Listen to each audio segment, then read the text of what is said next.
Latent power, explained horribly. Terribly. Get it together, Monster Hunter. Mushroomancer? Take a gander. Hello, YouTube. So, I want to go over build crafting today and how to make the best build. A lot of people, when they're making a build, they focus too much on damage, I think, instead of trying to enjoy the game. And if you want to speedrun the game, hey, do you. Right? But a lot of people, they like perks on a build, and they feel like they can't have them because it takes up too much slots, or they do less damage if they put them on. But after like a certain damage threshold, you kind of get diminishing returns. I'll start with an elemental build, and then I'll start with a raw build. So there's basically a couple prerequisites for an elemental build, and I went over this a little bit in one of my last videos. So it's either going to be critical element or true critical element. These are very important for elemental builds because critical damage doesn't proc on element. So if you get a crit, your element damage is not affected by the crit. Now, the weapons that don't really work with an elemental build are greatsword, hammer, hunting horn, the things that don't attack a lot, right? If your weapon doesn't attack often, you're better going to a raw build than an elemental build. Now, that's not saying you can't have element on your weapon, but for instance, a hammer, like the highest you can go with a hammer element build is probably going to be around 20 damage per hit on an elemental build. Now, you can just put attack 7 on a hammer and get more than 20 damage out of a hammer. So the element build is not worth it for the hammer. Caveat, Frostcraft. So Frostcraft, what it does is it builds up an aura of frost on your weapon. The longer your weapon is sheathed, the more damage it builds up. So on draw attack weapons like the greatsword, it is perfect. You can kind of do it with the hammer, although your playstyle is going to change a lot. With the greatsword, you can basically put Frostcraft on any greatsword, and it just works. So these are the values for Frostcraft. It is different based off of the weapon. So on a greatsword, you get a 30% damage boost. Now, this isn't an elemental build. This is still a raw damage build. However, Frostcraft is its own sort of thing. So a 30% damage on a greatsword is a fat stack of damage. Now, that's definitely worth it. However, you do have to drop so much whenever you're doing it. Like, you can't have Teostra armor with Master's Touch on it if you want to run this build. So if you wanted to run Frostcraft, you basically couldn't run another build that you wanted to run. You'd have to dump all of your building points into Frostcraft, essentially. And then you could run like a 2-stage if you had a Safi Chiva weapon. This is why build crafting isn't, and it's not necessary, right? Like, you can just basically build kind of any run-of-the-mill build and do 80% of the game just fine. It is fun. Build crafting is fun. That is an aspect of Monster Hunter. If you're not using it, then maybe you don't like build crafting. And that's okay. Like, you don't need to like everything. Like what you want, play how you want to. So it would be an interesting build and kind of fun, right? So that's why I'm going over the build crafting. Now we'll go over things like Master's Touch, prevents your weapon from losing sharpness during critical hit. Now, Master's Touch is basically the go-to perk on a weapon, and it is that way for a reason, right? If you have to stop halfway through and sharpen your weapon, this 3 times maybe? So 3 times sharpening your weapon, you actually lose a lot of damage. But not only damage, right? You're going to lose, like, fun of the game. Because the entire time you're fighting, whenever you're losing a sharpness gauge, you think to yourself, oh, I should sharpen. And it kind of takes away from the combat a little, and you just, like, there's an itch to sharpen your weapon. Now there's other ones like element acceleration. So element acceleration only adds 60, and then true element acceleration only adds 90 element, right? So 60 and 90 really isn't a lot. You would be better off with a different thing, like a different perk, if you're going for damage. However, if you just like Namiel and you want to use the Namiel armor, go for it.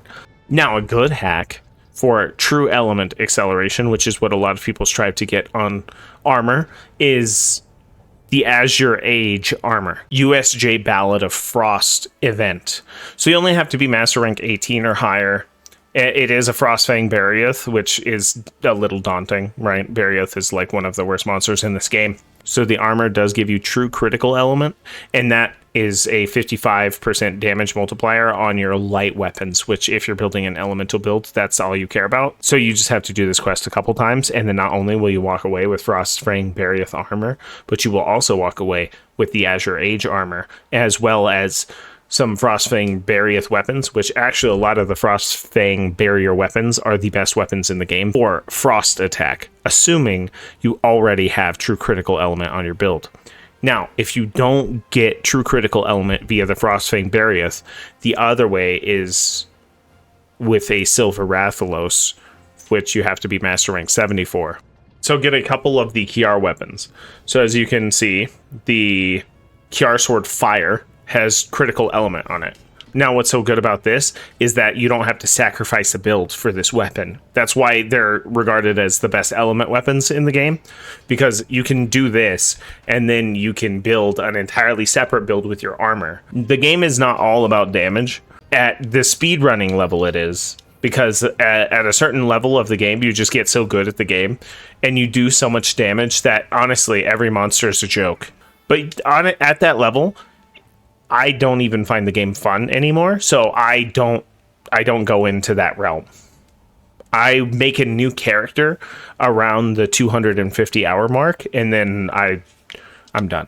So with an elemental build, so you have true crit, you have critical element, and then you have your element itself, which I humbly believe every element build, you should be maxing out your element damage. The Frost Charm 5. After level 3, you need Guiding Lands stuff. I do think that you should grind in the Guiding Lands before you go fight Elatrion and Fatalis. That will give you so much stuff for your builds. So if you're not playing the game with the best build that you could play it for, with however you want to, I do believe you're doing yourself a disservice.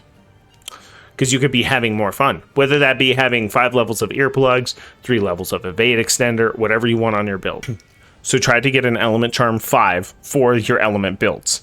Now, the other only charm I could think of is like an Earplugs Charm 5 or an Evade Window. So if you like 5 levels of earplugs on your build, you should probably strive to get the Earplugs Charm. It is a hefty price.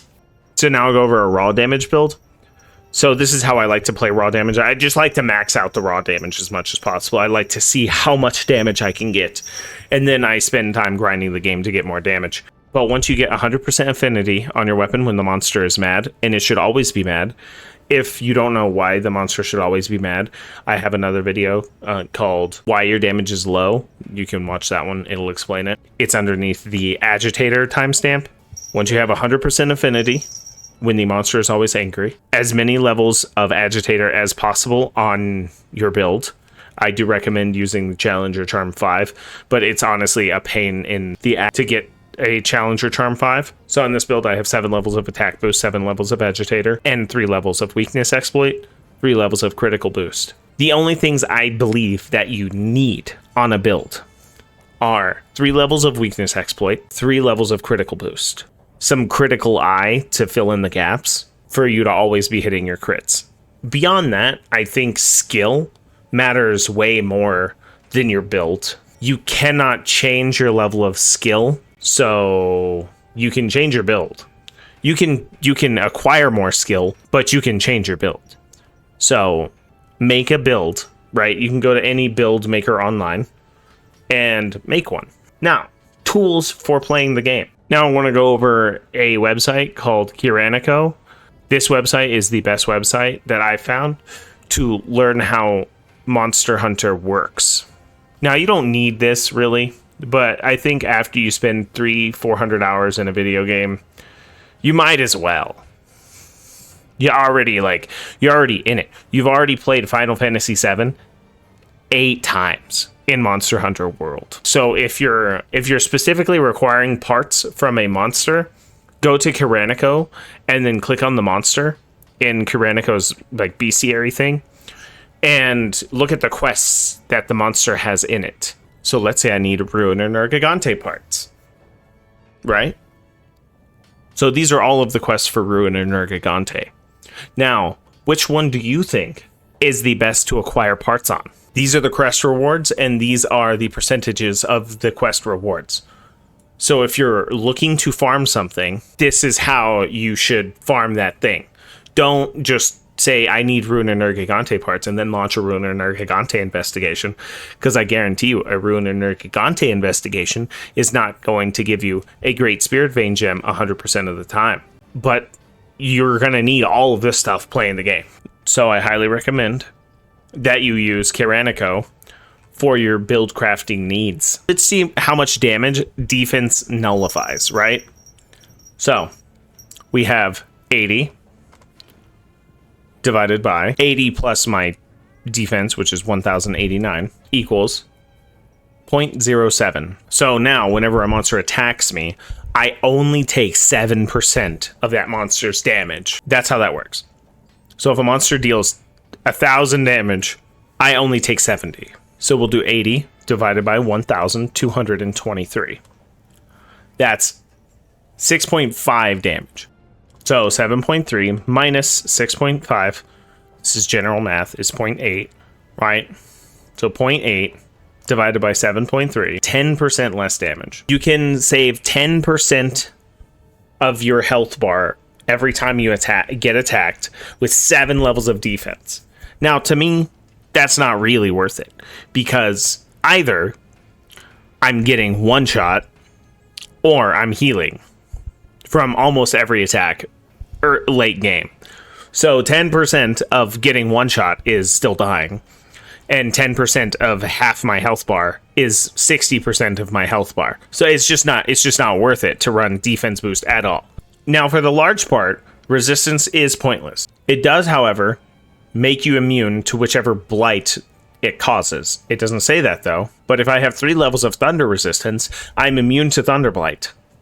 So that is actually really good. And you get the bonus of having more defense, and you get the bonus of having more resistance. So if you're going to fight a Kirin and you're having an issue fighting the Kirin, go ahead and run thunder resistance. Not gonna work for Elatrion, though.